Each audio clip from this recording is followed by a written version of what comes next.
Dentro de nuestra página vas a encontrar conferencias en nuestra biblioteca de contenidos. Ingresando a la opción Reuniones científicas y técnicas, vas a poder elegir el contenido que estás buscando y al hacer clic, ver el video de forma online y descargar el material de la reunión. Estos y muchos temas más están disponibles en nuestra web www.consejo.org.ar.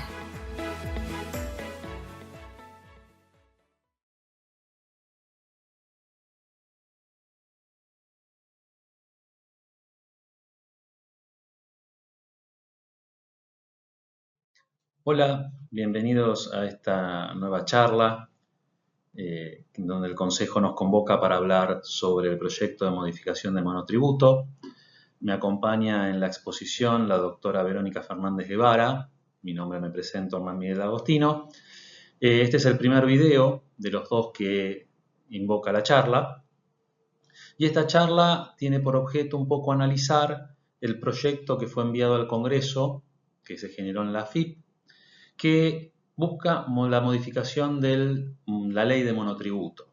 Ahora vamos a hablar un poco de los objetivos que tiene esta norma, pero bueno, una pequeña crítica inicial. Es una norma que favorece al contribuyente. Empecemos por ahí y realmente hay que reconocer que busca liberar o facilitar determinadas transiciones, ¿sí?, desde el monotributo al régimen general.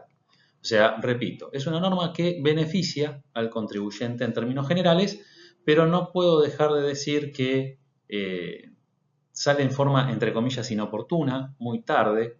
Vamos a ver que se hace referencia siempre al 31 de diciembre del 2020 para determinadas situaciones, pero recién a la fecha en que estoy grabando esto, que es mediados de enero del 2021, el proyecto no había sido tratado, ¿sí?, por el Congreso, por lo que todavía falta dictamen, aprobación de Cámara de Diputados, aprobación de senadores, promulgación, reglamentación por parte del Poder Ejecutivo y reglamentación por parte de la AFIP.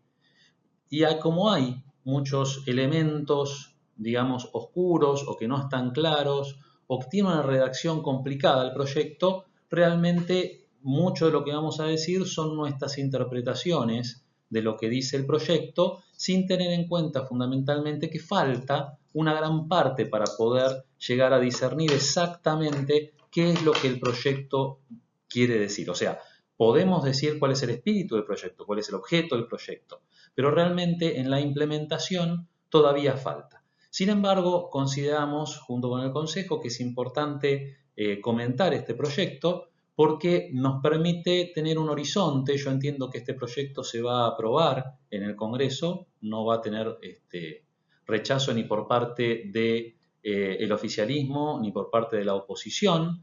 Si bien va a haber las chicanas y críticas normales de todo proyecto, lo cierto es que al ser un proyecto a favor del contribuyente entiendo que va a salir, entre comillas, rápidamente. Pero bueno, personalmente me hubiera gustado que fuera un proyecto más claro, sin tantos elementos oscuros que queden para ser reglamentado con posterioridad y que hubiese sido con más tiempo. Porque realmente para cuando el proyecto salga, si es que sale a toda velocidad en las extraordinarias, ya, digamos, una parte va a ser de difícil aplicación. Vamos a ver por qué. Empecé pensando cuáles son los objetivos de este proyecto, ¿sí?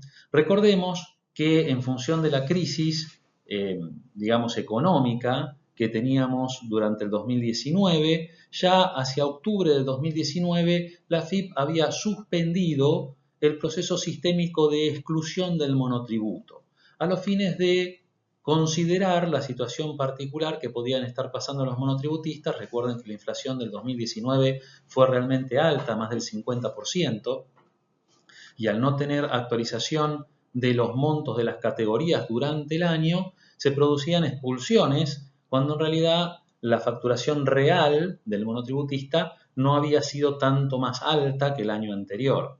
Pero sin embargo, como yo les digo, con una inflación del 50%, podían verse exclusiones hacia fin de año. Por eso en octubre la AFIP, con un buen criterio, decidió suspender el proceso sistémico de exclusión. Esta suspensión se fue prorrogando en formas sucesivas debido a la pandemia hasta el 31 de diciembre del 2020, ¿sí? Recientes, a 15 días. Entonces, bueno, el primer objetivo de este proyecto es darle una salida ordenada a esa suspensión de exclusiones, porque imagínense ustedes que todos los que se excedieron de los parámetros, sí, la AFIP no los excluyó en forma automática y compulsiva, pero tampoco teníamos ninguna medida que nos permitiera permanecer en el monotributo, con lo cual si levantamos la suspensión de un día para otro, toda una gran parte del universo monotributistas iba a salir eyectado violentamente, generando realmente un inconveniente. Entonces, bueno, el primer objetivo de este proyecto es ver cómo levantamos esa suspensión sin que se produzca un crack masivo entre todos los monotributistas que quedaron expuestos por este proceso inflacionario.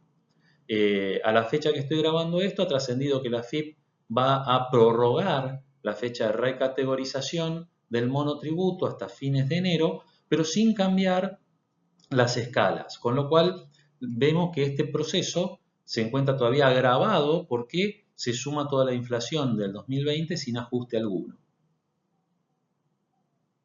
Entonces, bueno, como les decía, la idea es ver cómo logramos levantar esta suspensión considerando los efectos de la pandemia, ¿sí? Para que no sea tan violento el traspaso desde el régimen de monotributo al régimen general, porque el objetivo fundamental de este proyecto es atenuar el impacto que implica pasar del monotributo al régimen general, pasar de un impuesto presunto, sobre base presunta, que realmente es muy cómodo, a tener que liquidar IVA, ganancias, autónomos y verse con el golpe de que los valores que yo facturo muchas veces no los puedo aumentar en un 21% para sumarle el IVA, con lo cual se producía realmente un golpe muy importante para el monotributista que sale del monotributo. Ustedes ya lo saben, no es ninguna novedad.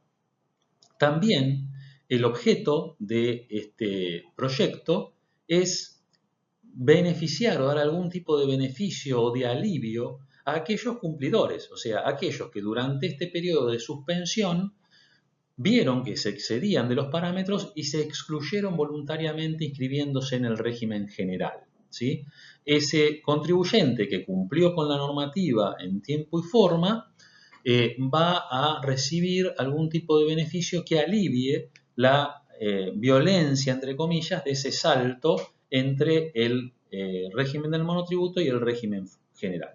Y por otra parte, por último, establecer un régimen de transición ya permanente.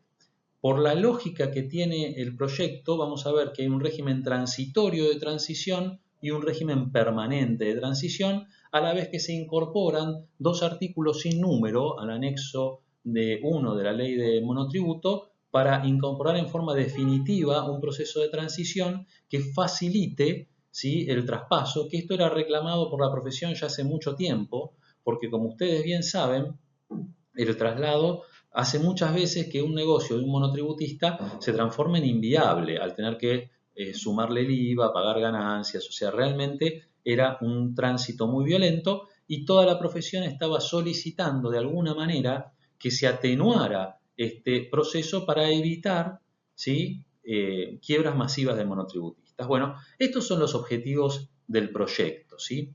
También, no está en la filmina, pero lo comento, cambiar el índice de ajuste de las escalas y los valores, ¿sí?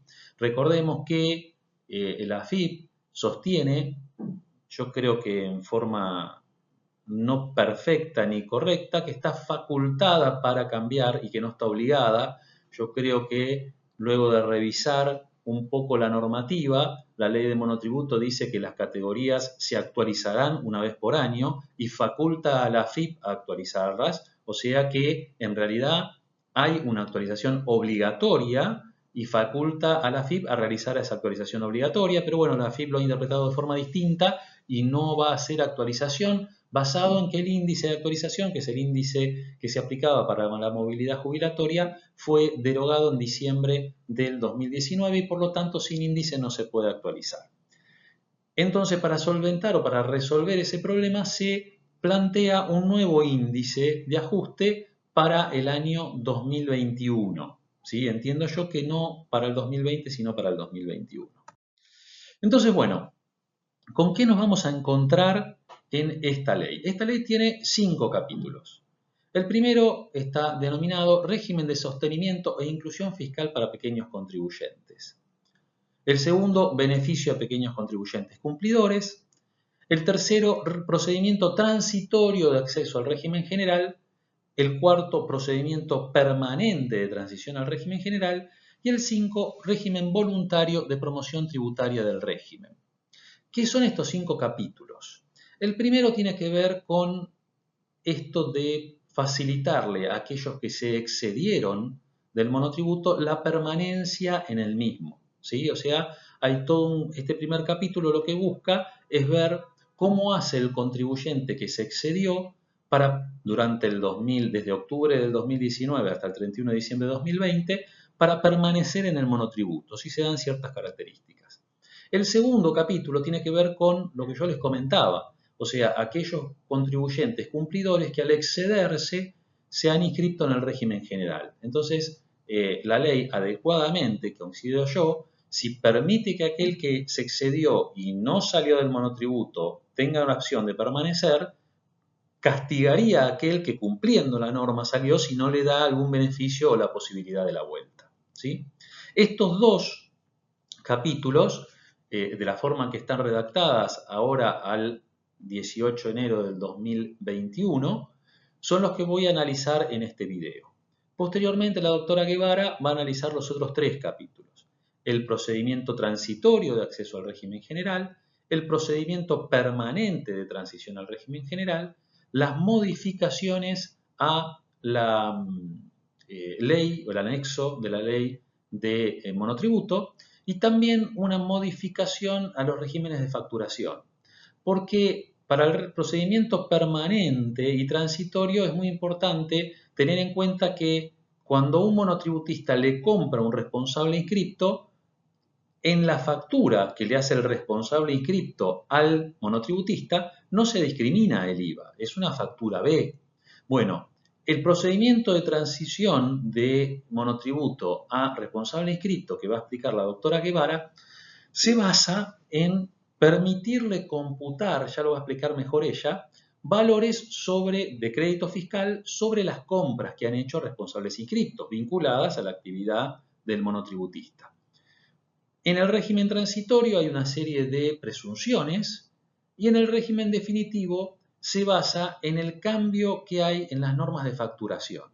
Desde que entra en vigencia esta norma, los responsables inscriptos en IVA que le facturen a un monotributista van a tener que discriminar el IVA en la factura.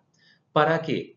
Para que se sepa exactamente cuál es el IVA que pagó el monotributista al comprar bienes vinculados a su actividad como monotributista y permitirle en el proceso de transición, ya lo van a ver mejor, computar ese IVA. Entonces, les repito, los primeros 2 capítulos los vamos a analizar ahora en este video y los otros 3 los va a analizar la doctora Guevara. Tengan presente que, dada la forma en que está redactada la norma, ¿sí? Con la forma un poco, digamos, entrevesada que tiene, muchas veces se hace referencia en un capítulo a lo que viene después en la ley. ¿Okay? Vamos a ver que en el capítulo 2 nos encontramos con que se hace referencia a un artículo sin número del anexo de la ley de monotributo, que uno no lo encuentra en la ley de monotributo. ¿Por qué? Porque está en el último capítulo del proyecto de modificación. Entonces, cuando uno empieza a leer, no entiende nada, porque dice, che, ¿y esto que está diciendo, esta cuestión que está dando vuelta, que no sé dónde está? Bueno, está más adelante en el proyecto de la ley. Por eso les digo que la forma de redactarlo a mí no me gusta, me parece confusa, además que hay elementos oscuros. Pero bueno, empecemos a analizar estos 2 primeros capítulos y para ello a mí me gusta recalcar que hay que tener en cuenta la situación del sujeto al 31 de diciembre de 2020 y analizar determinados parámetros, algunos fáciles de calcular y otros que hasta que no salga la reglamentación no sabemos bien cómo hacerlo. Primero, ¿cuáles son las posibilidades que tiene el contribuyente? 1. No me excedí de los parámetros previstos por la ley para excluirme del monotributo, acuérdense que no es solamente facturación cuando hablo de no me excedí. No me excedí del precio unitario, no me excedí del consumo de energía, no me excedí del valor del alquiler, ¿ok? Estamos hablando de cualquiera de los parámetros que nos dejarían fuera del monotributo.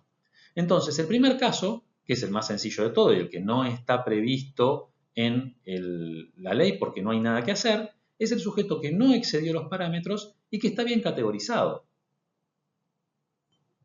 Ese sujeto no tiene nada que hacer, ¿sí? Y no tiene por qué estar en este proyecto, que es para los que no están en esa condición. Entonces, bueno, si tenemos clientes en esa condición, no pasa absolutamente nada, ¿sí?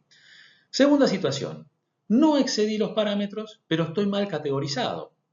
Tampoco tiene que ver con el proyecto. ¿Por qué? Porque eso ya está previsto en la ley de monotributo, está previsto la recategorización automática por parte de la AFIP, está previsto las consecuencias de no recategorizarme correctamente en el momento que lo tengo que hacer. Entonces es una situación que este proyecto directamente ni trata porque ya está previsto en la ley vigente. Y después vienen las dos situaciones que están previstas por la ley. Me excedí de los parámetros y me inscribí en el régimen general. Bueno, el capítulo 2 me da determinadas opciones porque soy un buen cumplidor, soy un contribuyente que cumplió con la normativa prevista y entonces el capítulo 2 me da ciertas opciones para poder avanzar. Y el último, que es la situación en que creo yo se van a encontrar muchos monotributistas, me excedí de los parámetros, no salí del régimen general, sigo en monotributo el 31 de diciembre de 2020, ¿sí? Y es el objetivo de este proyecto, o sea, el tipo que se excedió, pero sigue estando ahí, y entonces ahí se abren varias posibilidades. Y esas posibilidades van a depender de algunos parámetros a tener en cuenta, ¿sí? Tengo que tener 3 parámetros en cuenta para ver si realmente o dónde me categorizo dentro de esta ley. El primero a tener en cuenta es si me excedí del monotributo, de los topes máximos, hasta un 25% de exceso sobre el valor mayor de la máxima categoría prevista por actividad. O sea, servicios categoría H, bienes categoría K. ¿Sí? Entonces, bueno, así como se lee, parece fácil. Me excedí hasta el 25% o sobrepasé ese excedente más del 25% del tope máximo de la categoría mayor de mi actividad. Parece sencillo. La realidad es que justamente este parámetro es el que genera más problemas, que lo vamos a ver en la próxima filmina, pero es el que genera más problemas y que va a requerir mayor atención por parte de la reglamentación para que no hagamos ninguna burrada, entre comillas, ¿sí? Si hoy quisiéramos analizarlo, no sabemos bien cómo analizarlo. El segundo parámetro es, bueno, si veo que me excedí más del 25% del tope porque empecé a facturar como loco, viene el segundo tope a tener en cuenta. Mi facturación, ¿supera o no supera el 50% del monto máximo para hacer microemprendimiento según la ley PYME? ¿Supera el 50% del monto máximo según actividad para hacer microemprendimiento según la ley PYME? Acuérdense que la ley PYME tiene 5 actividades: servicios, construcción, industria, comercio y agricultura y ganadería. ¿Sí? O sea, yo me tengo que categorizar, por un lado, en el monotributo para ver si excedí o no ese 25%, y por otro lado ir a los valores vigentes de la ley de PYME, que después lo vamos a ver, ¿sí? Para ver si sobrepasé o no el 50%. Este segundo cálculo está más claro porque tenemos un rango de tiempo que la ley nos dice, o sea, nos da el rango de tiempo en el cual tenemos que calcular este excedente. ¿Ok? Entonces, esta parte vamos a ver que se puede calcular. Y por último, si me excedí en más del 25% del tope máximo de la categoría máxima para mi actividad de monotributo y me excedí en más del 50% del monto máximo para ser considerado microemprendimiento por la ley PYME según la categoría de actividad que desarrollo. Esos son los que están en el horno, ¿sí? Vamos a ver que esos son los que están en el horno porque no tenemos ningún beneficio, entre comillas, porque esta ley se concentra en considerar los que son pequeños contribuyentes. ¿Y cuál es el tope máximo previsto por la ley para ser considerado pequeño contribuyente y tener algún tipo de contención? No haber facturado más que el 50% del valor de la actividad que me corresponde a mí para hacer microemprendimiento según ley PYME. Y vamos a ver que el periodo de tiempo a considerar está claro, ¿sí? Ahí no tengo problema. Mi problema es el 25%. Yo les pongo problemas. ¿Por qué? ¿Cómo calculo este excedente del 25%? ¿A qué momento? ¿Sí? Porque es fundamental determinar eso. O sea, ¿yo qué entiendo? ¿Sí? O sea, una interpretación personal. La ley de monotributo me dice que yo, en el momento en que mi facturación acumulada de los últimos 12 meses exceden el tope máximo de la categoría máxima para mi actividad, quedo afuera. O sea, si el 18 de noviembre del 2020 yo emití una factura y con esa factura superé el máximo previsto para mi actividad de servicio, la categoría H, la ley de monotributo me dice, desde ese momento vos te tenés que inscribir en el régimen general, dejemos de lado que por una cuestión de sistemas no se puede, porque no puedo ser monotributista e inscripto en el mismo mes. Pero bueno, la ley me dice, ahí te excediste. Entonces yo lo que interpreto es, bueno, ahí es donde tengo que ver cuánto me excedí. Porque en definitiva, el excederme es excederme en un punto en el tiempo, ¿sí? Considerando los 12 meses anteriores. ¿Ok? Y esto es coherente con considerar la facturación total del sujeto, que después vamos a ver desde qué momento a qué momento me dice que la tengo que tomar. ¿Sí? Porque se los adelanto ahora. Cuando analicemos la facturación para ver si facturé, es desde el momento que me excedí hasta el 31 de diciembre del 2020. Entonces, bueno, el excedente del 25%, lo lógico sería, bueno, cuando me excedí, calculémoslo. Eso no está claro en el proyecto, para nada. Aparte, piensen ustedes que cada vez que voy pasando en el tiempo, ¿sí? O sea, si yo me excedí el 18 de noviembre y no tomo ese valor, tomo el del 30 de noviembre, yo seguí facturando. El valor es distinto. Ahora, si tengo que tomar diciembre, significa que saqué noviembre del 2019 y me puede cambiar toda la facturación al punto de que si tomo otro periodo de tiempo, por ahí no me excedí. ¿Se entiende a lo que voy? O sea, no lo quiero poner en un ejemplo numérico para no confundirlos con los números, pero pensemos en forma abstracta que si la ley me dice que al momento en que yo facturo y me excedo del monto máximo tengo que salir del monotributo, bueno, ahí me excedí. Y si yo tengo que calcular el 25, cuánto me excedí del monto máximo, es en el momento que me excedí.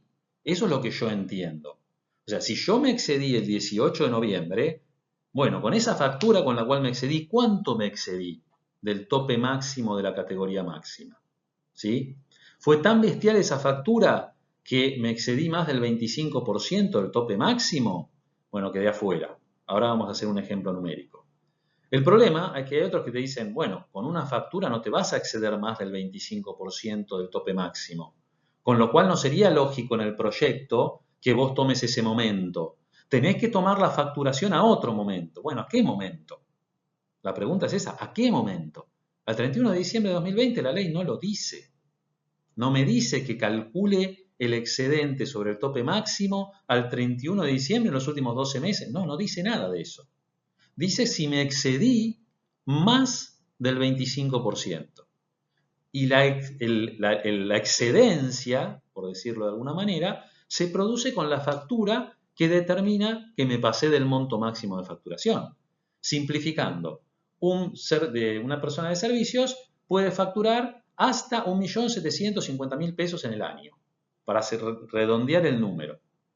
Entonces, si yo en noviembre con una factura, en vez de 1.750.000, hice 1.850.000, bueno, ahí me excedí. ¿Cuánto me excedí? 100.000 pesos.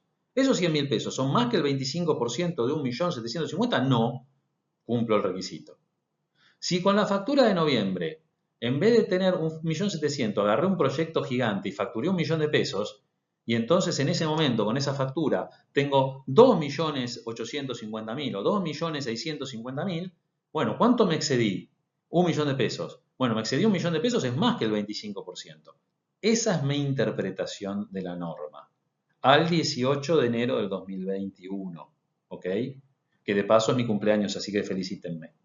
Pero bueno, la idea es que si ese es el razonamiento, que yo creo que es el razonamiento correcto, tenemos una solución grande para una masa grande potencial de monotributistas. Si yo tengo que considerar la facturación posterior al momento en que me excedí, bueno, ahí se va a complicar todo. Porque si yo me excedí en noviembre, bueno, tengo un mes, pero puedo haberme excedido en enero del 2020. Si yo tengo que sumar toda la facturación posterior que fue subiendo por el efecto inflacionario, y va a haber una cantidad de inequidades gigantescas, ¿ok? Y además, si yo tengo que tomar la facturación posterior, tengo que ir sumando un mes posterior y sacando un mes anterior, para que sean siempre 12 meses, ¿ok? Y entonces ahí la curva de facturación puede subir, bajar, hacer un serrucho gigantesco, y no me parece razonable que mi posibilidad de recategorizarme, permanecer en monotributo o lo que sea, dependa de un periodo tan largo de facturación en el cual me puedo ver excedido y después bajar del monto máximo. Repito, según mi interpretación, el cálculo de cuánto me excedías al momento de excederme. No lo voy a repetir más. Pero este es el punto más oscuro de todo el proyecto, que tiene muchas interpretaciones, ¿sí? Y que está generando mucho ruido, y que es el primer punto que debería la norma reglamentar. Bueno, vamos a analizar el capítulo 1 del régimen excepcional. Este capítulo 1 busca contener a aquellos que se excedieron del monotributo, pero no mucho, y que siguen estando en el monotributo al 31 de diciembre de 2020. O sea, aquellos sujetos que se excedieron entre octubre del 2019 y diciembre de 2020, pero permanecieron en el monotributo, no salieron, o sea, están en infracción, ¿sí? Entonces me dice, bueno, analizá cuánto se excedió del monotributo. Si se excedió hasta el 25% del límite superior de la categoría máxima correspondiente a la actividad del sujeto, servicio categoría H, por ejemplo. Entonces, bueno, como está excedido pero poquito, puede permanecer en el monotributo. Para permanecer en el monotributo, ¿qué tiene que hacer? La redacción de la ley acá es realmente desastrosa. El primer capítulo de la ley es desastrosa, porque empieza hablando de si no te pasaste y si estás bien categorizado, entonces estás bien categorizado. O sea, no se entiende qué es lo que quisieron poner en este primer capítulo. Yo estoy dando la interpretación que entiendo fue la intención del legislador, por lo que hablé también por gente de AFIP, que me confirmó lo que yo pensaba. Entonces, lo que yo entiendo de este primer capítulo es, para aquellos monotributistas que se excedieron un poquito del monto máximo de facturación y permanecen en el monotributo al 31 de diciembre de 2020, bueno, pueden permanecer en el monotributo, siempre y cuando no se hayan excedido más del 25% del tope máximo. ¿Y qué tienen que hacer? Tienen que pagar la diferencia entre la categoría máxima de monotributo y la que venían pagando. Por ejemplo, en servicios, si yo era categoría E y me excedí en julio del 2020, bueno, tengo que pagar la diferencia entre categoría H y categoría E desde julio hasta diciembre del 2020. Y además, tengo que pagar un 10%, ¿sí?, de la diferencia entre lo que facturé, ¿ok?, y lo que es el tope máximo de la categoría máxima correspondiente. Redondeando los números, si yo me excedí en menos del 25%, estaba en categoría E, tengo que pagar la diferencia entre categoría H y categoría E desde el momento en que me excedí hasta el 31 de diciembre, me excedí en abril, mayo, junio, julio, agosto, septiembre, veremos con lo que dice la reglamentación de cómo se paga esto, y además tengo que pagar un 10% del excedente. ¿Cuánto facturé? ¿Cuánto me excedí? El tope máximo redondeando era 1.750.000, facturé 1.800.000. Bueno, sobre esos 50.000 tengo que pagar el 10% en concepto de parte tributaria del monotributo, y si también realizo aportes a la parte previsional, otro 10%, entiendo yo, para la parte provisional, o sea, un 20% del excedente. Y acá viene el segundo problema. ¿Viste? Bueno, me excedí. Al momento en que me excedí, tengo ese 20% de diferencia a pagar sobre el excedente, sobre mi facturación calculada en otro periodo. ¿Y cómo calculo? Si no tomo el momento del excedente, ¿cómo calculo esos meses posteriores? Porque cada vez que tomo un mes saco otro, con lo cual el excedente me cambia en cada uno de los meses. Entonces acá hay otro problema oscuro que tiene que resolver la reglamentación. O sea, no solamente cuándo me excedí, por cuánto, sino, bueno, este 10% sobre qué lo pago. ¿Sobre el excedente? Ok, me excedí hoy, me excedí 50.000 pesos hoy, pago el 20% de 50.000, o tengo que sumar la facturación posterior hasta el 31 de diciembre de 2020. Esto no está para nada claro y cambia totalmente. Por eso no voy a poner muchos ejemplos, porque si pongo muchos ejemplos los voy a confundir. ¿Ok? Entonces, bueno, teniendo en consideración todo lo que comenté, vamos a ver un ejemplo. Estoy en servicios, estoy inscrito en categoría D. La categoría H es la máxima para servicios, 1.739.493,79 es el monto máximo de facturación para esa categoría. En febrero del 2020, los ingresos acumulados, marzo 2019 a febrero 2020, 2.167.340. Con esa última factura alcancé este valor. Entonces, por otra parte, veo mis ingresos acumulados del 2020, enero 2020, diciembre 2020, 2.476.340. Seguí facturando e incrementando mi facturación por inflación. O sea, fui sacando meses. Fíjense que estamos hablando de marzo 2019 a febrero 2020 cuando me excedo, ¿sí? Pero después, cuando llego a marzo 2020, tengo que sacar marzo 2019. Abril 2020, tengo que sacar abril de 2019. Y así sucesivamente, con lo cual mi facturación puede cambiar violentamente. ¿Por qué pongo estos dos valores? Porque yo entiendo que para ver cuánto me excedí, tengo que tomar el momento en el que teóricamente salí del monotributo, febrero de 2020. Recuerden que es según mi interpretación y esto está muy controvertido. Entonces, ¿cuál es mi facturación marzo 2019, febrero 2020? 2.167.000. ¿Cuál es el máximo de la categoría máxima correspondiente a mi actividad? 1.739.000. O sea, suma la diferencia y me da 1,2459, o sea, menos al 25%. Por lo tanto, bueno, tengo que ingresar la diferencia desde febrero de 2020 a diciembre de 2020 entre la categoría H y la categoría T, que era la que yo estaba pagando. O sea, 6.504,03 por 11 meses. O sea, tengo que ingresar 71.544,33. Más el 20% sobre qué. Yo entiendo que sobre el excedente en el momento en que me excedí. 2.746.000 menos 1.739.000. O sea, 20% si pago cargas previsionales y tributarias, si no estoy en relación de dependencia, por ejemplo, que sería el 20% sobre 200.000 pesos. Comparo la facturación en el momento de excederme sobre el monto máximo. Me da 200.000 pesos, sobre eso calculo el 20%. Esta es una interpretación posible, ¿sí?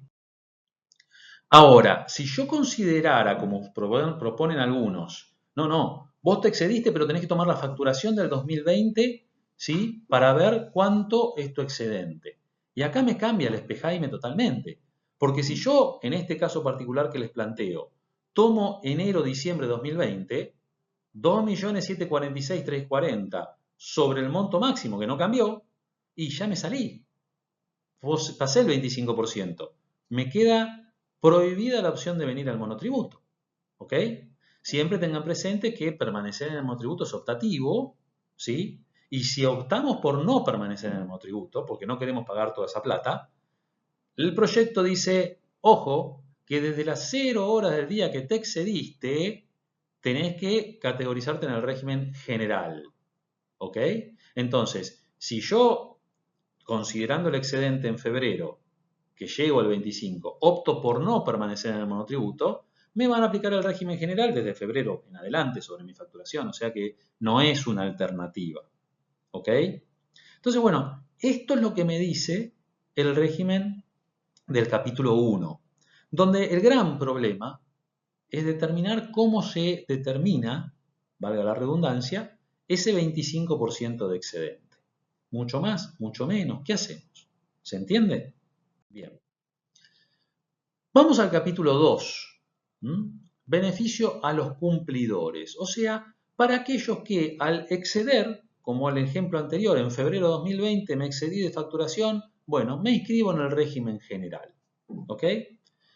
La ley me dice que me tengo que inscribir desde la 0 hora del día en que me excedí. Bueno, el proyecto me dice, sos considerado contribuyente cumplidor si te inscribiste en el régimen general hasta el último día del mes siguiente al que se produjo el excedente. O sea, en el ejemplo anterior, si me hubiera inscrito en el régimen general hasta el 31 de marzo del 2020, cuando el excedente se produjo en febrero.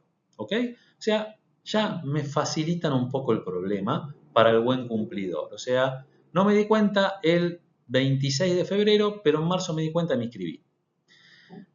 ¿Qué periodo está contenido? Bueno, el que estuvo suspendido la exclusión, digamos, sistémica, del 1 de octubre de 2019 al 31 de diciembre de 2020. Entonces, el beneficio es para aquel que se inscribió, pero que no se hubiera excedido en más de acá dice 25%, ¿sí?, del límite superior de la categoría máxima aplicable. Porque, ojo, es diferente si me excedí en menos del 25% que si me excedí en más del 25%. Acá nuevamente el tipo se inscribió en el régimen general porque se excedió. Entonces yo entiendo que nuevamente el excedente se calcula al momento de haber salido. O sea, en el régimen anterior sería, bueno, en febrero te excediste, te inscribiste en marzo en el régimen anterior, en el régimen general. ¿Cuánto te excediste? Bueno, me tengo que fijar cuando me excedí. Entonces, hasta el 25% tengo opciones. Si me excedí en la facturación hasta en un 25% de la categoría máxima aplicable según la actividad, me dice, puedo adherir al monotributo, puedo volver al monotributo sin esperar los 3 años calendarios de la exclusión.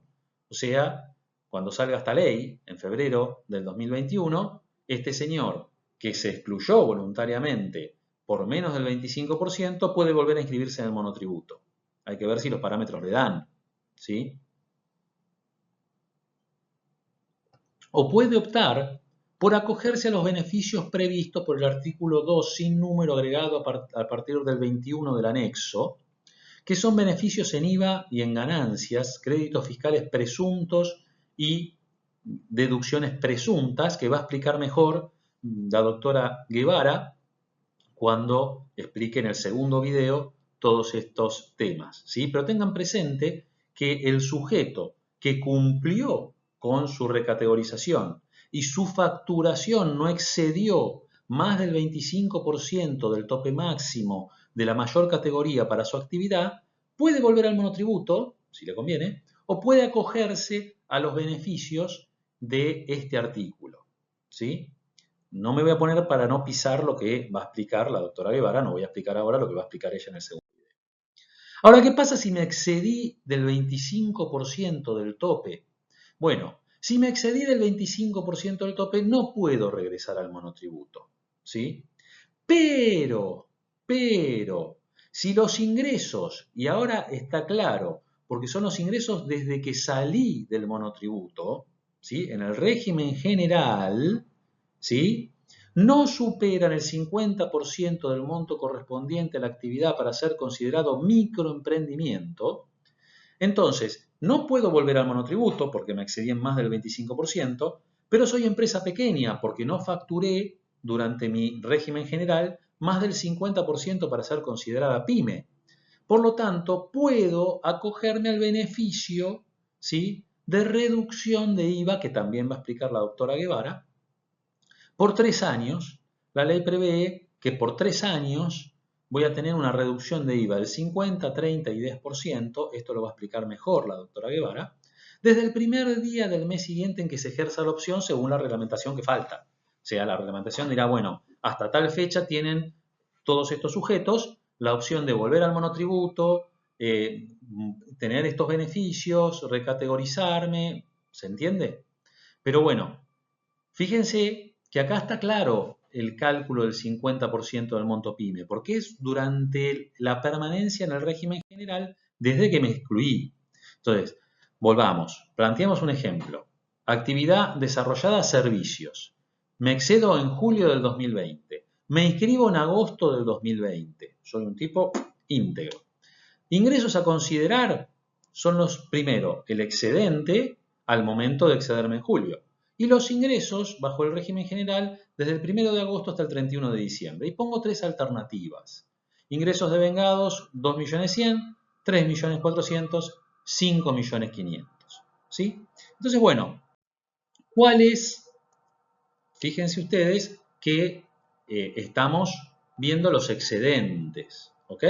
Si yo facturé 2.167.340 al momento de excederme, bueno, tengo 1,25, menor al 25%. Puedo reinscribirme en el monotributo y puedo optar por recibir la deducción de IVA a pagar, ¿sí? Alternativa 2. El excedente mayor del 25%, no puedo inscribirme en monotributo. Pero el límite máximo para ser microempresa PYME vigente para servicios es 9.900.000. Por lo tanto, como el monto facturado es menos que 4.950.000, puedo optar por recibir la reducción de IVA a pagar. ¿Ok?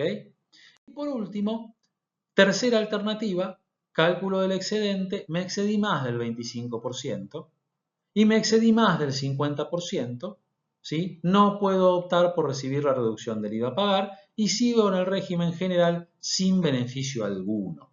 ¿Ok? Esos son los tres casos a tener en cuenta. Entonces, bueno, ¿cuánto factura el régimen general? ¿Cuánta actividad desarrolla el contribuyente? ¿Cuál es el tope para ser microemprendimiento? ¿Y cuánto me excedí, ¿sí?, del tope máximo en el momento que me excedí? Son los valores que permiten realizar el análisis del buen cumplidor, del tipo que se excedió y se inscribió en el régimen general. Entonces acá, para el tipo que se excedió y se inscribió en el régimen general, sigo teniendo el problema de definir cuánto es el excedente. Yo creo que acá la interpretación es clara. O sea, el excedente es la acumulación hasta el momento en que me excedí y cuánto me excedí, ¿sí? Si en ese momento en que me excedí, en el caso este del ejemplo que fue en julio, me excedí menos de un 25% del tope máximo de la categoría máxima para mi actividad, entonces tengo determinados beneficios. Si lo pasé, no tengo el beneficio de reinscribirme en el monotributo, pero tengo que analizar cuánto facturé durante el periodo desde que me inscribí en el régimen general hasta el 31 de diciembre. Si eso es menos que el 50% del tope para ser microemprendimiento, bueno, entonces tengo la posibilidad de adherirme a los beneficios que va a analizar la doctora Guevara. Si me excedí de ese 50%, ya no tengo ningún beneficio. Y para cerrar la exposición, les dejo acá los cuadros que tienen que ver con las categorías a la fecha de hoy, donde está definido el valor para microemprendimiento de cada una de las actividades: construcción, servicios, comercio, industria, agropecuario. El monotributo fundamentalmente vamos a tener servicios, comercio e pequeñas industrias, agropecuario también, construcción es más difícil, pero puede ser. Pero bueno, con esto cierro la exposición de este primer video. Tengan en cuenta que hay puntos oscuros, ¿sí? Los ejemplos, por favor, témolos con pinzas porque falta toda la reglamentación que va a, digamos, clarificar estos puntos oscuros. Y bueno, espero que les sea útil y le cedo la palabra a la doctora Guevara para el segundo video que pueda explicar el resto del régimen y complementar lo que yo estuve explicando hasta hoy. Muchas gracias por haber participado y espero que les sea útil y nos estamos viendo en alguna otra exposición. Bueno, buenas noches, buenos días, buenas tardes, lo que sea para ustedes.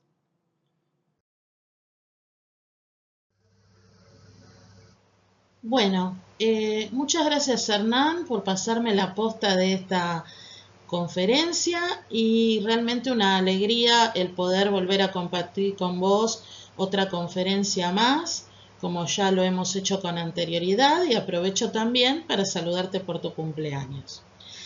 Bueno, vamos a los temas que nos ocupan.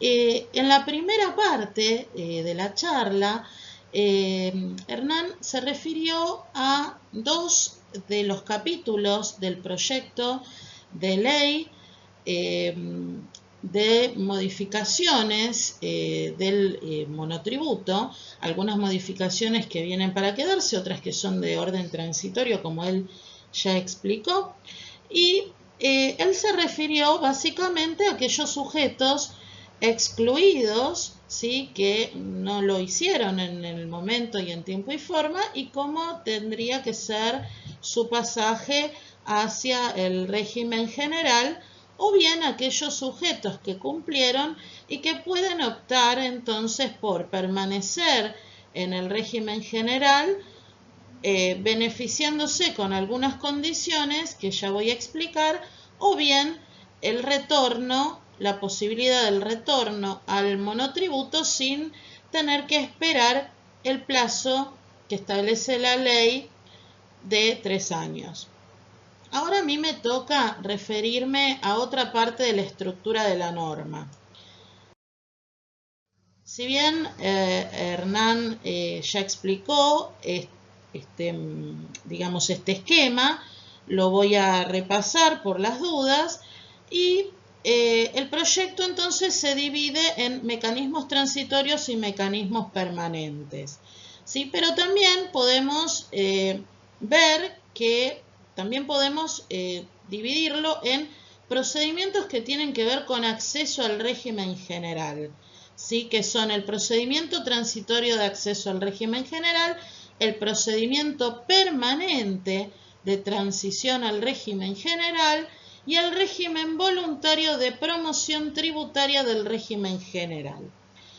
También, que son estos 3 temas a los cuales me voy a referir, también hay otros temas más que incorpora este proyecto y que son otras modificaciones que vamos a ver sobre el final de la charla, que son de facturación, de IVA y respecto de la actualización de las categorías.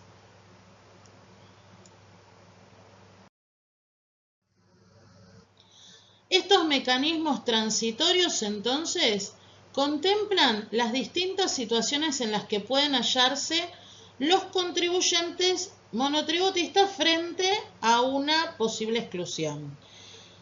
Los mecanismos permanentes introducen directamente modificaciones a la ley 24.977, es decir, que estos mecanismos que se denominan en general o públicamente se los está llamando como mecanismos puente, estos mecanismos ya constituyen una posible o futura modificación de la ley de monotributo.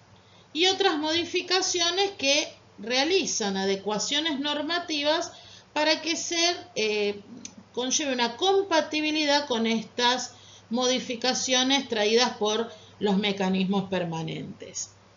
También tenemos que tener en cuenta algo, y es que nosotros estamos grabando estos videos el día 18 de enero, con lo cual a esta fecha todavía el proyecto de ley no ha sido tratado en la Cámara de Diputados, ha sido girado a comisiones.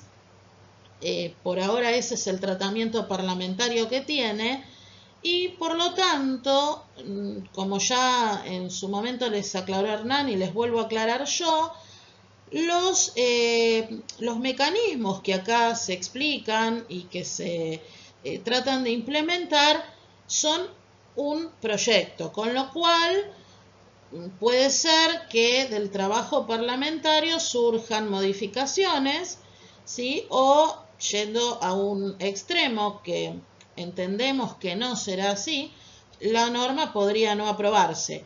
Se entendería que sí va a salir aprobada. ¿Por qué?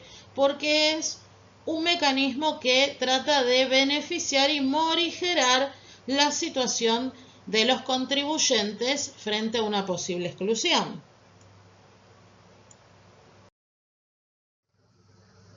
Pero bueno, todavía tenemos que tener en cuenta que este proyecto puede sufrir modificaciones, tiene que tener todo su tratamiento parlamentario, su publicación en el boletín oficial, su reglamentación a través de un decreto y finalmente las normas de aplicación que son las resoluciones generales. O sea que todavía hay un trayecto que debemos recorrer y que seguramente vamos a ir analizando en sucesivas charlas. Como les decía, entonces me voy a referir al procedimiento transitorio de acceso al régimen general en primer término, es decir, a lo que es el capítulo 3 del proyecto de ley.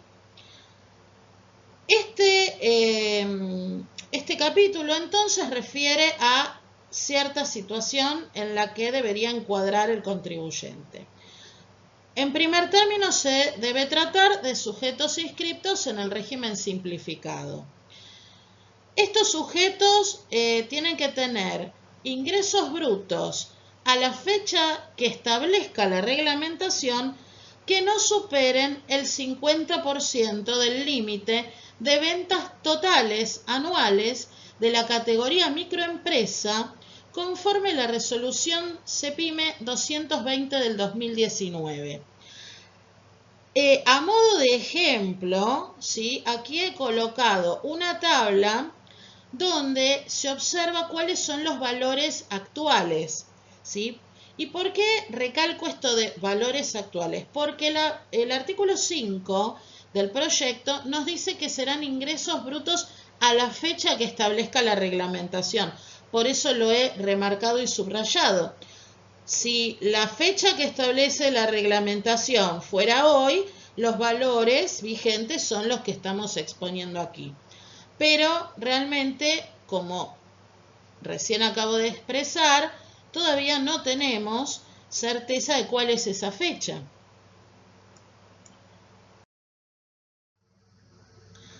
Si se superó, esta es otra condición, además del tope, ¿sí?, del 50% de las ventas de las microempresas.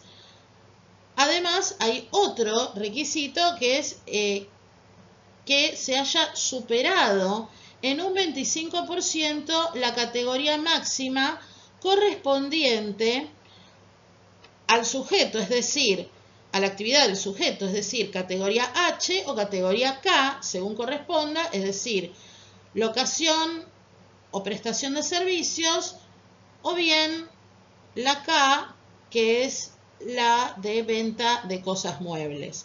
Entonces, en este caso, si superaron el monto, entonces pueden acceder al procedimiento transitorio de acceso al régimen general, en caso de haber continuado inscriptos hasta el 31 de diciembre de 2020.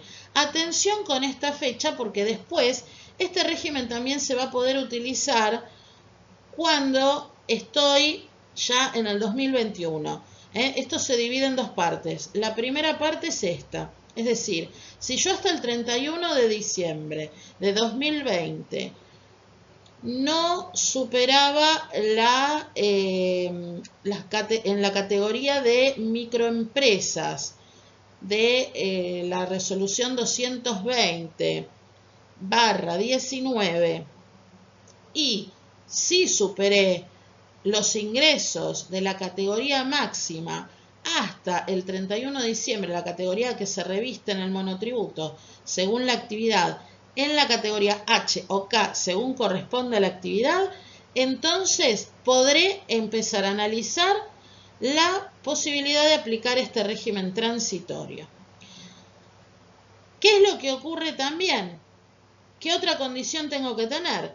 Ingresar hasta la fecha que determina la reglamentación en el régimen general y realice esta inscripción con efectos desde la hora cero, desde que se produjo la causal de exclusión conforme el artículo 20 de la ley de monotributo. Es decir, por ejemplo, superé los ingresos máximos, no sé, en el mes de septiembre de 2020, bueno, a partir de esa fecha es que yo tengo que hacer mi exclusión. Continuamos entonces.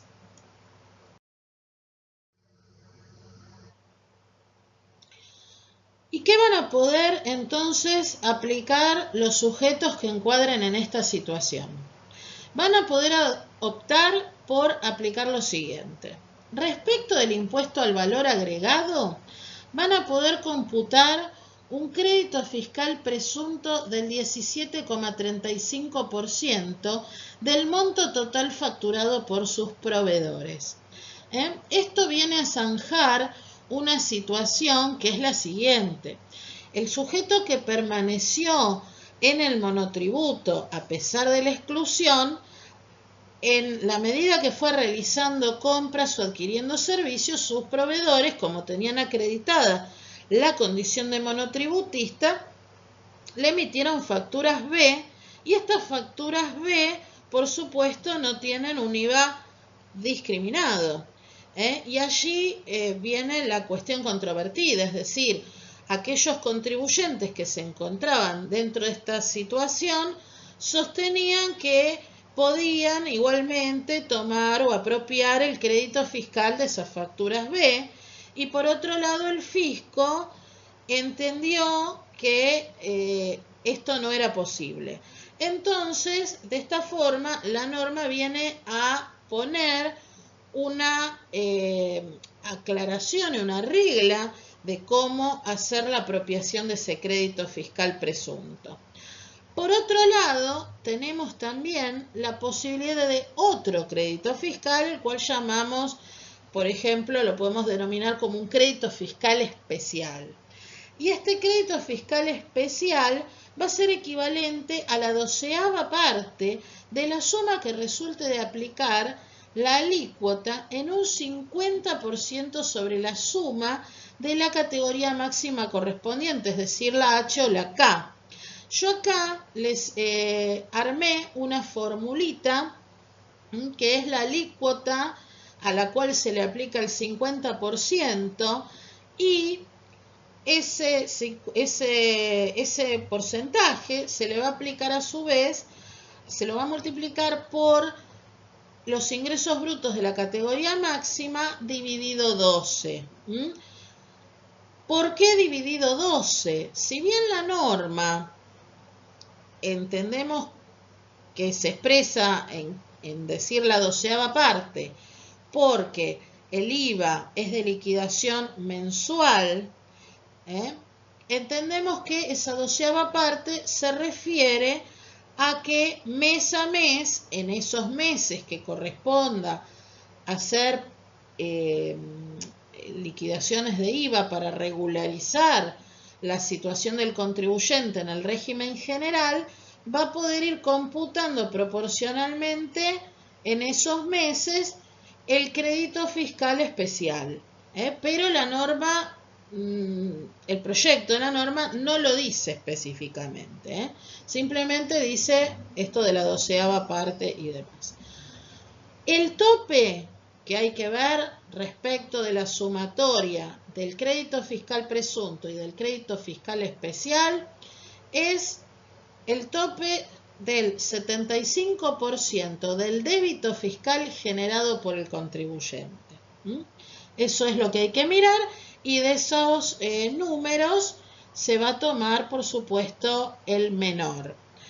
Esto después lo vamos a ver con un caso práctico.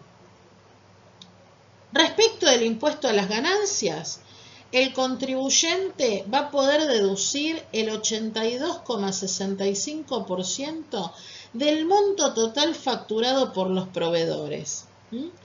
Este monto entonces va a surgir de lo que le hayan facturado durante los periodos donde se produjo el exceso que generó la exclusión. Se va a poder aplicar esto. Después también una deducción especial del 50% del límite superior de los ingresos brutos de la categoría máxima, y esto, ojo, porque es proporcional. ¿Qué quiere decir esto? La categoría máxima H o K es un monto anual. Bueno, a ese monto anual yo le tengo que aplicar entonces el 50% y a su vez proporcionarlo en el tiempo transcurrido desde que se produjo la exclusión hasta el 31 de diciembre. Por supuesto, esto también lo vamos a ver en el ejemplo que preparé. Y además, la norma aclara que las restantes deducciones que se puedan realizar en el impuesto a las ganancias, el contribuyente, por supuesto, las va a poder realizar también. Y finalmente, esto también tiene un tope. Ese tope será un tope sobre los montos especiales únicamente, es decir, sobre la deducción del 82,65% de lo facturado y de esta deducción especial del 50% del límite superior de los ingresos brutos de la categoría máxima. Y ese tope entonces será del 75% de las ganancias brutas de las 4 categorías. ¿Qué quiere decir esto? Quiere decir que a los efectos de aplicar el tope yo voy a tener que sumar todas las ganancias brutas que tenga el sujeto. ¿Por qué? Porque yo me puedo encontrar con un sujeto que, si bien estaba en monotributo, permaneció en monotributo, también podría darse la convivencia de que tuviera ingresos de otras categorías o ingresos que perfectamente son compatibles el régimen general con el monotributo. Por ejemplo, que el sujeto estuviera en relación de dependencia, que fuese director de sociedad, que tuviese alquileres exentos en IVA y que los estaba computando o que los está computando por el régimen general. Entonces, todos esos ingresos que ya venía teniendo en el régimen general se suman a estos ingresos que el sujeto también incorpora ahora por ser un monotributista excluido. Entonces, si fuera así, sumo todas las ganancias brutas de las 4 categorías y ahí aplico el tope del 75%.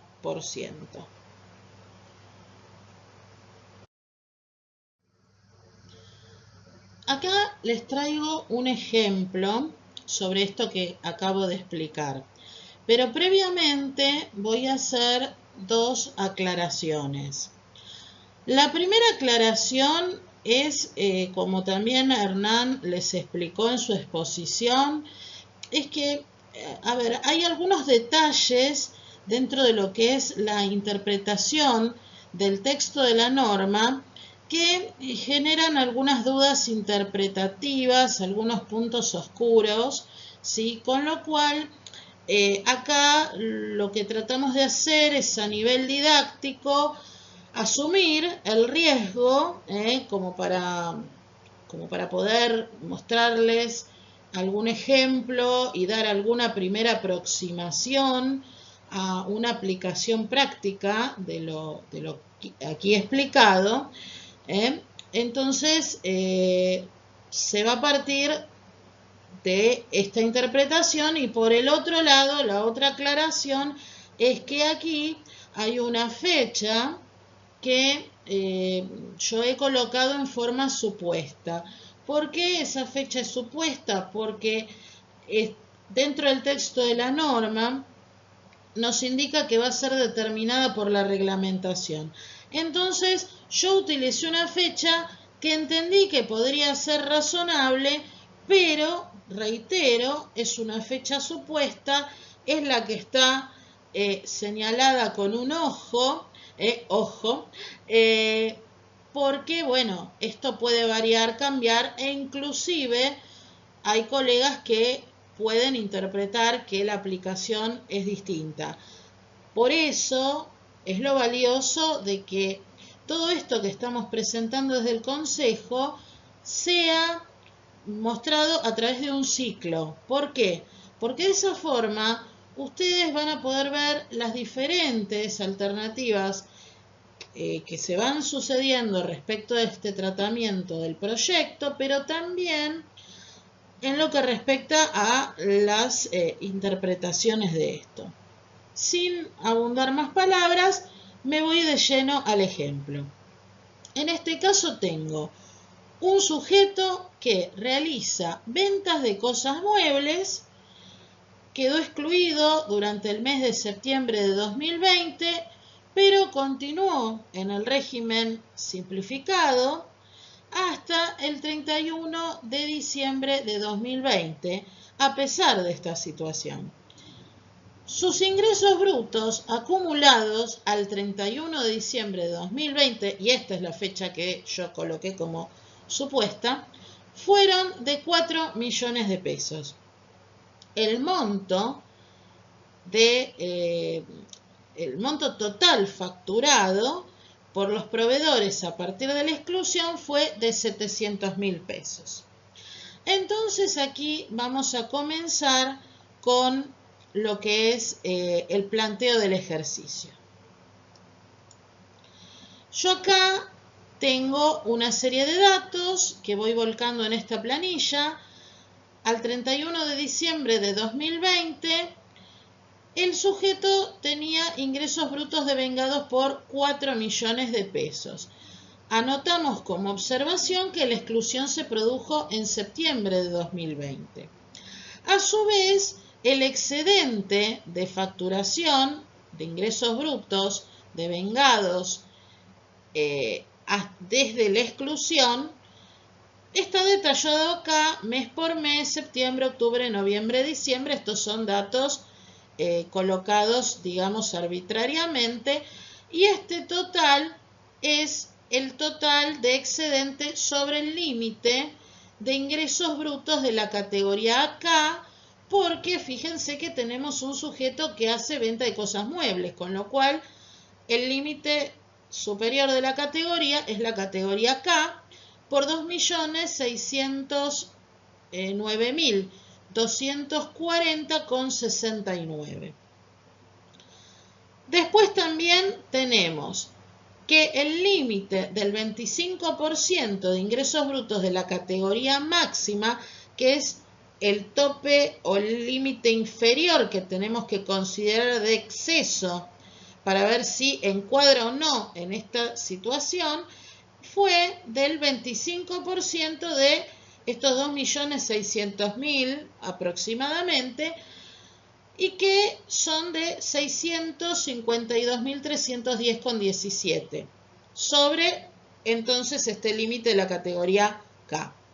El tope superior, es decir, entre 652 y el tope superior, que es la categoría de microempresa, en este caso comercio, porque se dedica a la venta de cosas muebles, ¿sí?, de lo que es la tabla de las microempresas de la resolución 220/19, al 31 de diciembre de 2020, fecha supuesta, reitero, por eso el ojo, ¿sí? Ojo con esta fecha que es inventada, esta fecha tenemos que esperar que se reglamente, es de 18.160.000 pesos, y que es equivalente al 50% del total de la categoría.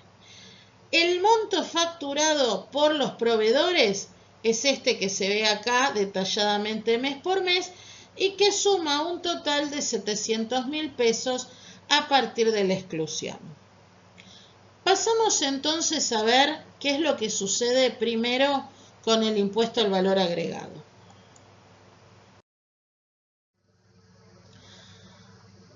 En el impuesto al valor agregado, nosotros vamos a tomar entonces la alícuota del 21% de todo lo que facturó el sujeto a partir del momento de la exclusión.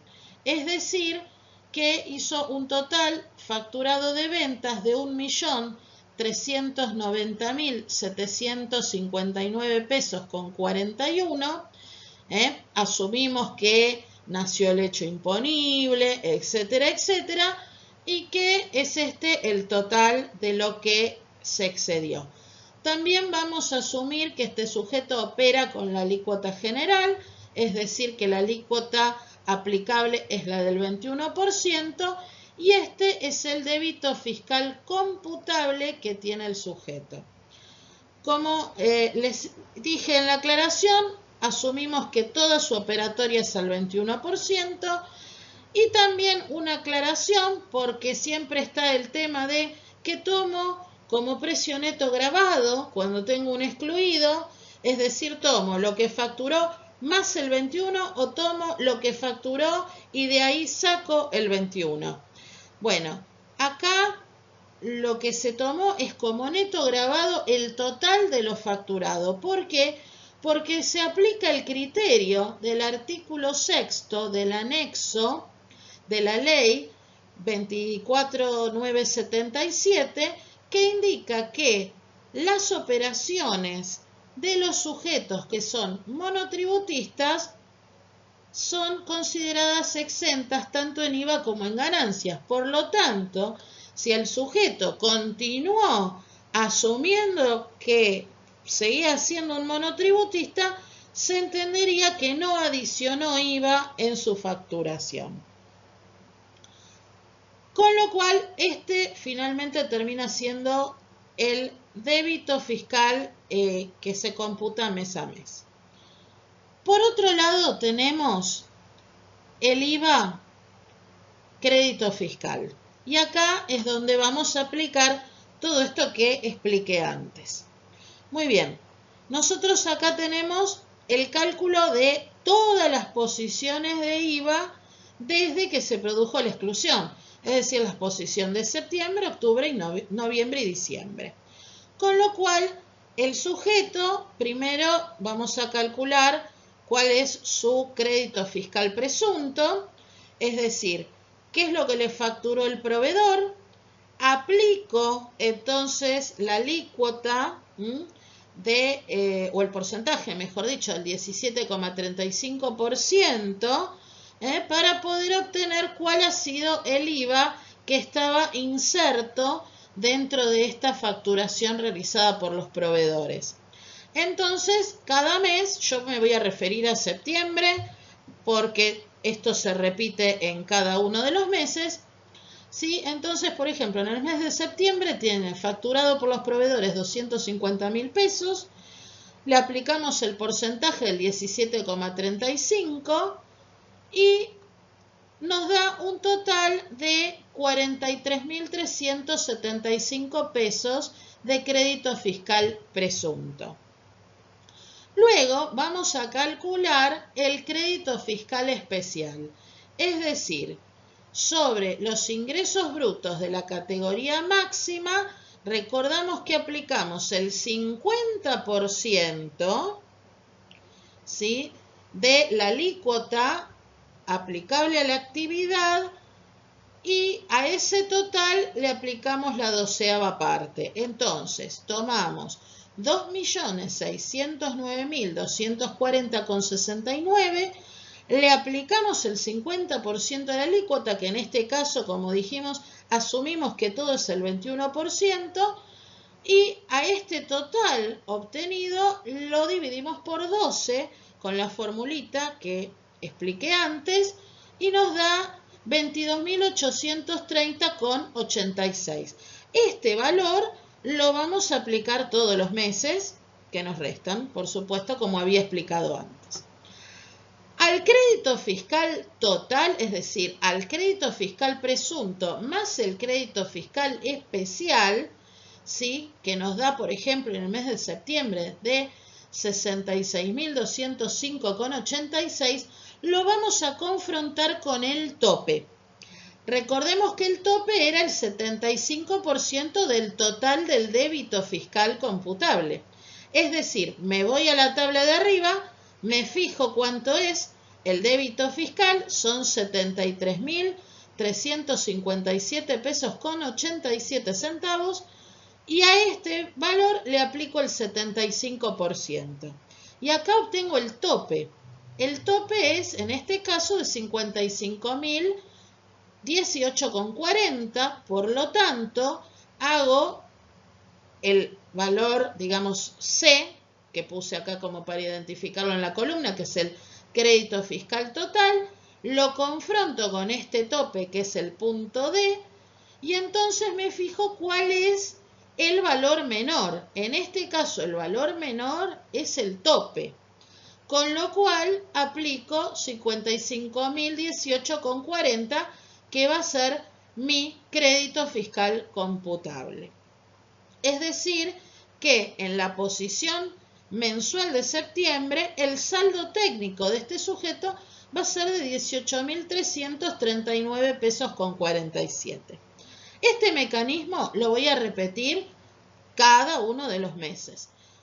Acá en este caso, ¿sí?, nos vamos a fijar, por ejemplo, que en el, a modo de ver cómo se va aplicando el tope, por ejemplo, en el mes de noviembre, el crédito fiscal total, ¿sí?, es menor al tope. Por lo tanto, allí voy a tener que aplicar el crédito fiscal total y no el tope, ¿sí?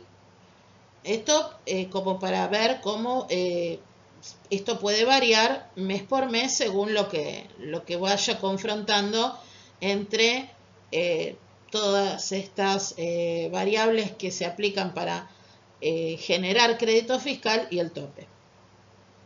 Y acá entonces tenemos las posiciones mensuales. Si nosotros hacemos un comparativo entre qué hubiese ocurrido si yo no puedo computar crédito fiscal, bueno, directamente el sujeto hubiese tenido que abonar estas cifras de débito fiscal sin poder generar crédito fiscal computable, con lo cual las diferencias saltan a las claras.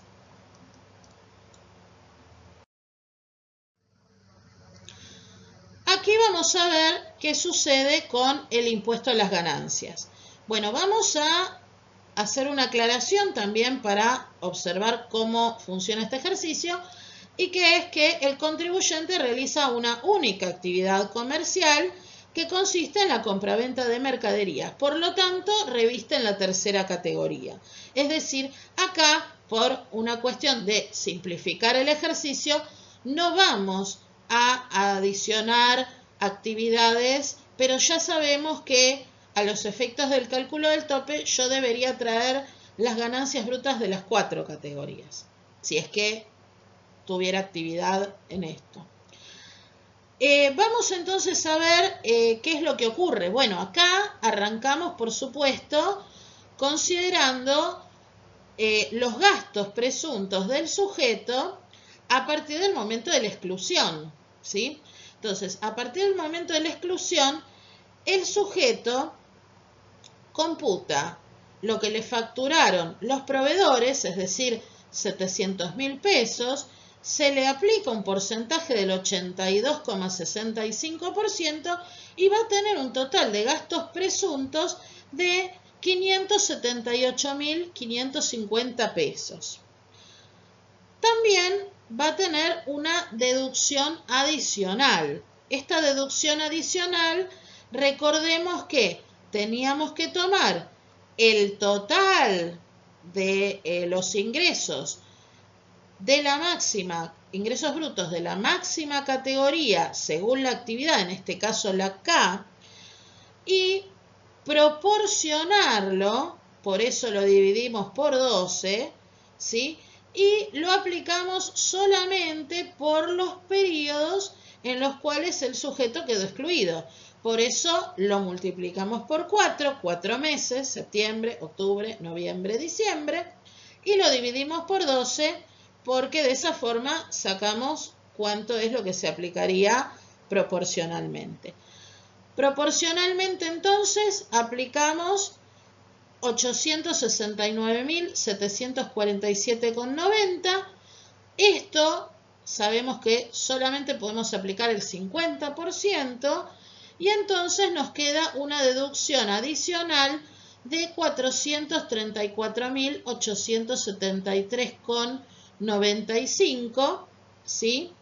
Y el total entonces de deducciones, es decir, gastos presuntos más deducción adicional, será de 1.013.423,95.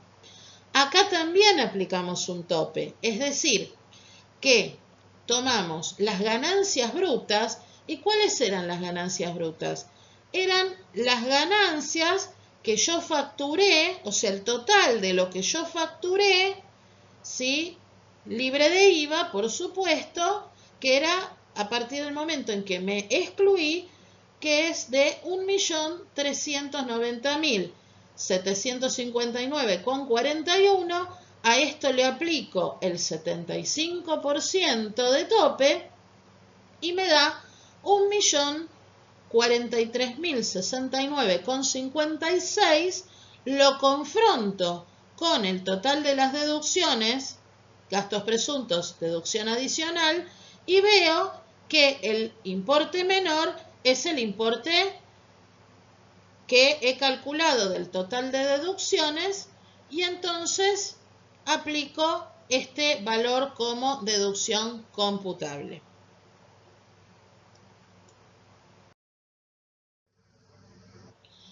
Aquí tengo dos cuadros. Uno de los cuadros, el superior, es el que me va a mostrar cuál es la liquidación del impuesto a las ganancias, considerando, de la posición del año 2020, del periodo fiscal 2020, considerando la aplicación del proyecto. Y el otro cuadro, el cuadro inferior, será sin la aplicación del proyecto. Entonces, ¿qué es lo que observo acá? Yo tengo una ganancia bruta de 1.390.759,41. A esto le resto la deducción computable que calculé en la diapositiva anterior. A esto entonces lo resto y la diferencia será el resultado neto. El resultado neto es de 377.335,46, y a esto acá, para hacer un ejemplo simple, tengo el cómputo de las cuotas de autónomos que se fueron devengando desde septiembre. Después tengo la ganancia neta, es decir, 377.335,46 menos los 19.000 pesos, me da 358.188,02. A esto le resto la ganancia no imponible, porque recordamos que lo que me dice la norma es: usted va a poder seguir aplicando las deducciones que prevé la ley, es decir, que la deducción esta adicional computable se aplica además del resto. Y entonces la ganancia no imponible para el periodo fiscal 2020 es de 123.861,17, y la deducción especial, ¿sí? La deducción especial tiene un tope de 247.722,33, que no se ve absorbido en su totalidad porque solamente absorbe hasta 234.326,85, dado que esta sumatoria es equivalente a la ganancia neta y por lo tanto esto ya genera una ganancia neta sujeta a impuesto igual a 0. La deducción por hijos yo la coloqué de todas maneras, ¿sí? Porque, dicho sea de paso, para recordar que no genera quebranto y que el sujeto se encontraba en derecho a computarlas, ¿sí?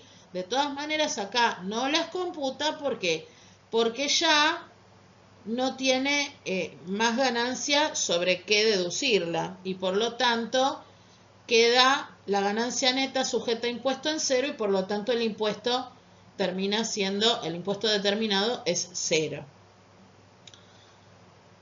Si comparamos esta misma liquidación con los mismos datos, pero sin la aplicación del proyecto, ¿qué vamos a observar? Vamos a observar que la ganancia bruta es la misma, por supuesto. La deducción computable son 700.000, que son los gastos. El resultado neto va a ser de 690.759,41. la deducción de las cuotas de autónomos y me queda una ganancia neta de 671.611,97, resto la ganancia no imponible, resto la deducción especial, ¿sí?, en su totalidad, porque acá absorbe todo, me queda entonces un saldo de 300.028,47, a esto le resto la deducción de 2 hijos, ¿sí?, y me queda una ganancia neta sujeta a impuesto de 255.118,20 y un impuesto determinado de 31.788,26.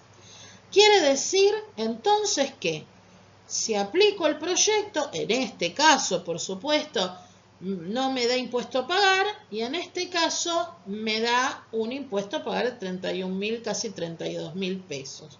Esto es simplemente un mero ejemplo, pero observamos cómo se produce una clara disminución en lo que el sujeto debería ingresar.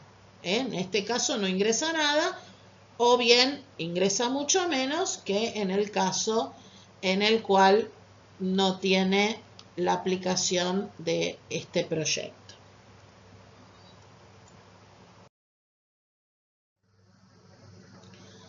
Aquí tenemos la segunda parte de este procedimiento transitorio, es decir, los contribuyentes que cumplan con las condiciones antedichas, pero resulten excluidos por alguna de las causales del artículo 20 durante el año calendario 2021 o bien renuncien durante el año 2021 y se inscriban en el régimen general, van a poder acogerse a los beneficios que estamos mostrando aquí para los hechos imponibles que se perfeccionen hasta el 31 de diciembre de 2021.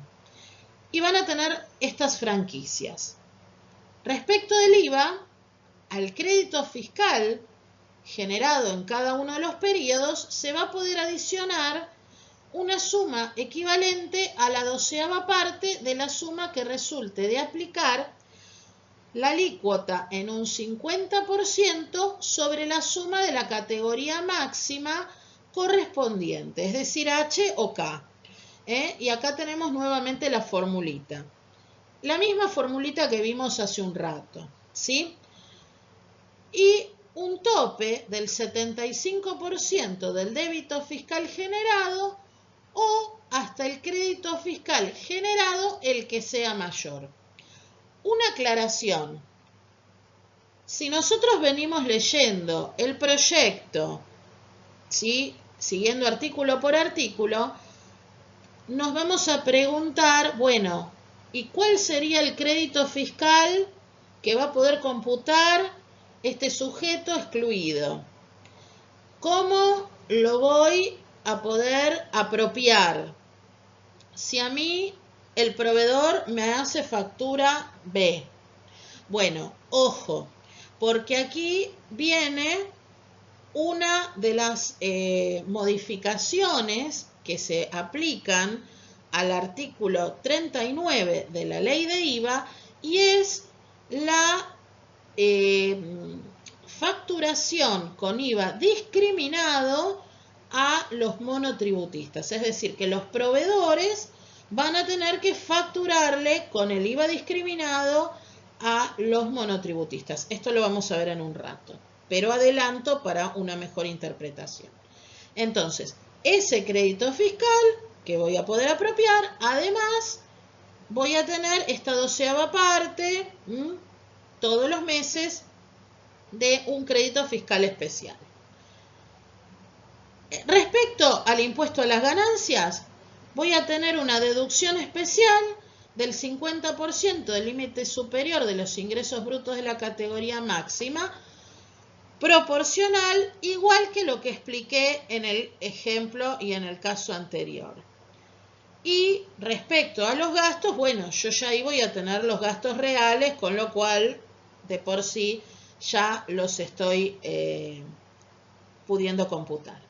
Entonces, También en este caso la norma prevé un tope, el tope sobre los montos especiales del 75% de las ganancias brutas de las 4 categorías o hasta el gasto real el mayor.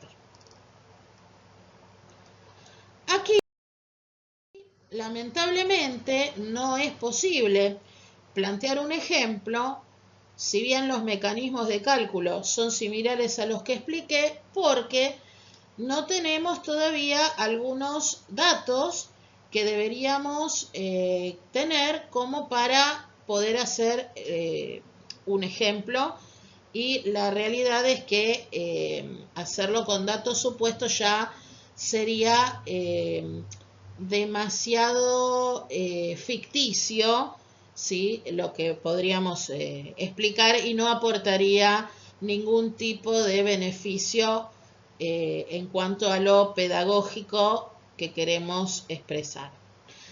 Para terminar con este procedimiento, quienes hubiesen gozado de los beneficios previstos en el artículo 6 del proyecto no van a poder reingresar al régimen simplificado hasta después de transcurridos 3 años. Calendarios posteriores a aquel en que tenga efecto la exclusión, o hasta el 1 de enero de 2022, lo que fuera posterior.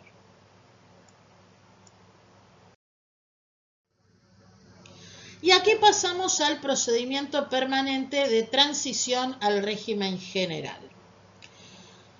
Se incorpora un artículo a continuación del artículo 21 del anexo de la ley 24977 y abarca a contribuyentes excluidos o que hayan renunciado al régimen, los cuales van a poder aplicar este procedimiento por única vez. ¿Qué es esto? Hacemos un alto en qué me puedo computar, qué no, los límites, etc. ¿Qué es esto? Esto se aplica a aquellos sujetos que a futuro, ¿sí? Este es un artículo ya con un procedimiento permanente, es decir, ya esto es una modificación que se introduce al régimen de monotributo, y esto es a futuro, es decir, a los contribuyentes que se encuentren excluidos o que renuncien una vez pasado todo este tiempo de transición en el cual puedo aplicar procedimientos transitorios. Es decir, a partir del 1 de enero de 2022. Entonces, se incorpora este artículo que abarca a contribuyentes excluidos o que hayan renunciado, como decía, al monotributo, que van a poder aplicar este régimen por única vez, este procedimiento por única vez, y estos sujetos tienen que tener la siguiente condición: no pueden superar hasta la fecha que determina la reglamentación el 50% del límite de ventas totales previsto para la categoría microempresas de la resolución 220 del 19. ¿Cuáles son los importes? No lo sabemos porque no sabemos cuál es la fecha que va a determinar la reglamentación. Por lo tanto, esto lo vemos en una faz meramente teórica y tendremos que esperar todo el juego normativo que nos permita poder conocer numéricamente este punto. A partir del primer periodo finalizado, con posterioridad al día de la exclusión o renuncia, ¿qué se va a poder computar?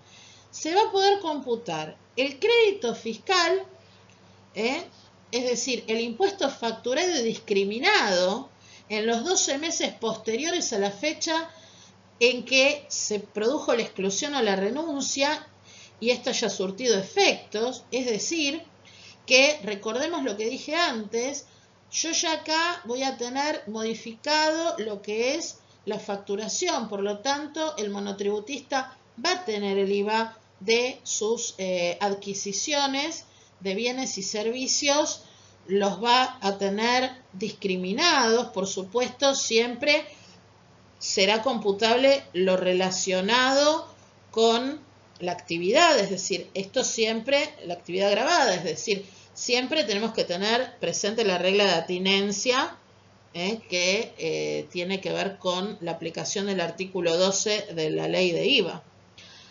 Y respecto del impuesto a las ganancias, la deducción del monto neto de IVA que se le hubiera facturado en los 12 meses anteriores a la exclusión o renuncia.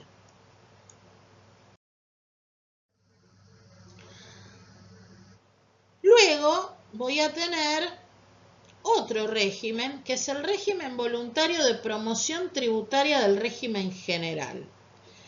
Esto se incorpora como un segundo artículo a continuación del artículo 21 del anexo de la ley 24.977 y es para aquellos contribuyentes que hayan tramitado su exclusión hasta el último día del mes siguiente a la causal de exclusión o que hayan renunciado.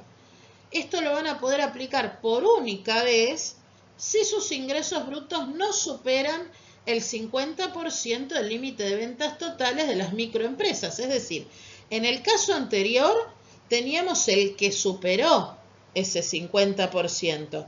Acá tenemos el que no lo superó, ¿sí?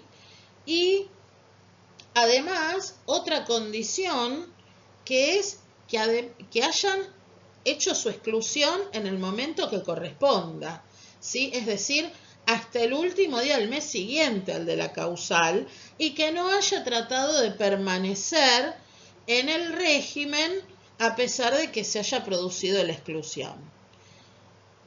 En cuanto al IVA, van a tener una reducción del saldo deudor de cada periodo fiscal a detraer del débito fiscal. En el primer año el 50%, en el segundo año el 30% y en el tercer año el 10%. Es decir, que van a tener una bonificación, ¿sí?, de aquello que van a tener que ingresar como saldo deudor en sus posiciones de IVA durante esos 3 años. O sea que, para que quede claro, el régimen que estamos analizando acá es para sujetos que hayan dado cumplimiento a su exclusión o renuncia, ¿sí?, en tiempo y forma, digamos.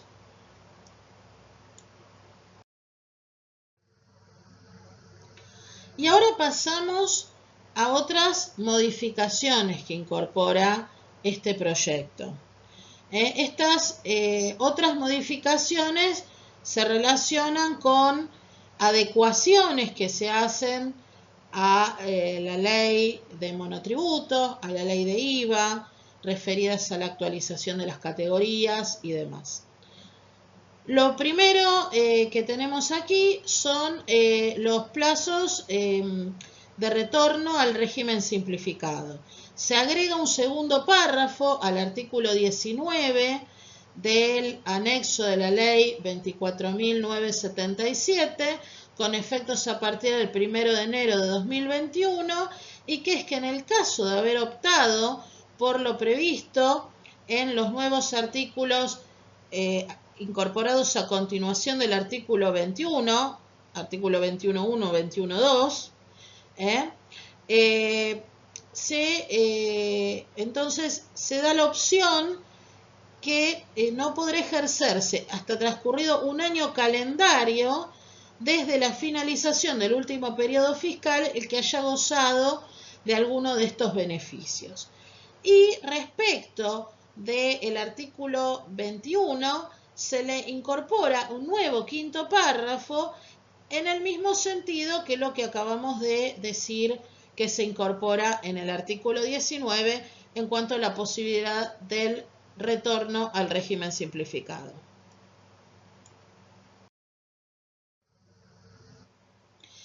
Y otras modificaciones que se incorporan también son normas referidas al impuesto al valor agregado. Se sustituye o se prevé sustituir el inciso A del artículo 28 del anexo de la ley 24.977, es decir, que en caso de exclusión o renuncia, los sujetos serán pasibles del tratamiento del artículo 16 del anexo, es decir, deberán hacer la presentación de la declaración jurada informativa con excepción de lo previsto en el artículo incorporado a continuación del artículo 21 del anexo de la ley, por supuesto, de aprobarse el proyecto. Y también se sustituye el primer párrafo del artículo 39 de la ley de IVA, donde lo que se hace es establecer la discriminación de IVA en las facturas que emitan los proveedores a los monotributistas. ¿De qué forma será? ¿Qué modelo de factura? Etcétera, etcétera. Eso, por supuesto, tendremos que esperar a la reglamentación.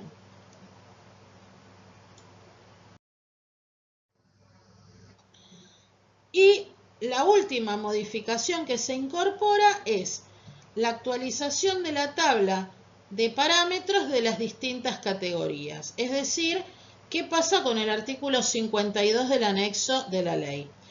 La actualización, dice el proyecto en su artículo 15, dice que la actualización se va a considerar con efectos a partir del 1 de enero de 2021 y que se va a tomar como índice la variación del haber mínimo garantizado por el artículo 125 de la ley 24.241 correspondiente al año calendario completo finalizado el 31 de diciembre de 2020.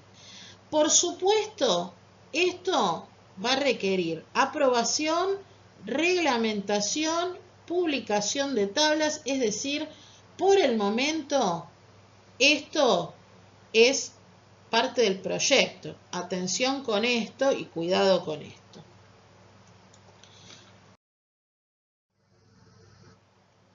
Y por último, les traigo las últimas novedades sobre la recategorización de enero 2021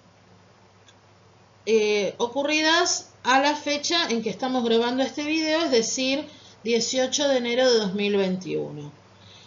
La AFIP dio a conocer un comunicado de prensa que fue publicado en el día de hoy, 18 de enero, donde indica que se va a publicar en el boletín oficial la resolución 4907. Aclara también el comunicado que la recategorización deberá realizarse con las categorías y valores vigentes con efectos a partir del mes de febrero. Cuando se refiere a categorías y valores vigentes, se refiere a la tabla que se viene aplicando desde el 1 de enero de 2020. Si el contribuyente debe permanecer en la misma categoría, también aclara que no se deberá realizar ninguna otra gestión.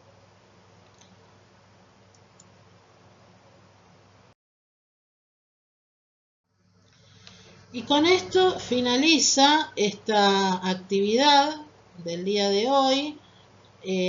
Por supuesto, vuelvo a agradecer a Hernanda Agostino el haberme acompañado en esta conferencia.